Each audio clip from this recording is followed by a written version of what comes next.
Hi, my name is Lucas and I work with Guelph Solar.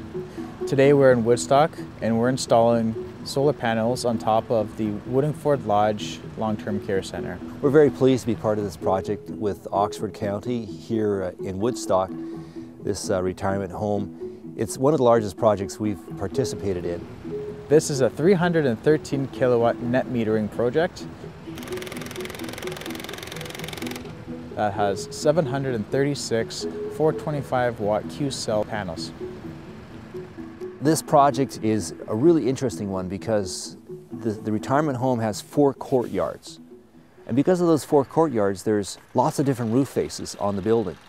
Those different roof faces receive solar power throughout the day, early in the morning and then later in the day, resulting in a steady flow of power coming to this building. We can actually power this building more than what this building needs at times.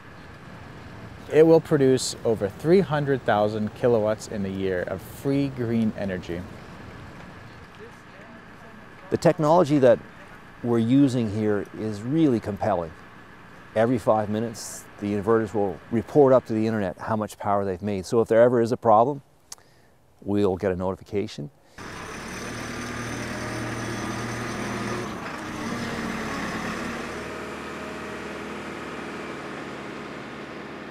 This project has phenomenal 25-year warranties, and it's something that people can rely on. It's a great delight to have young people who want to make a difference in their communities. Engineers, installers, electricians who come to Guelph Solar and say, I want to be part of the future. I want a job that has meaning, where I can have my life, my career, generating energy, clean energy for a future that I believe in.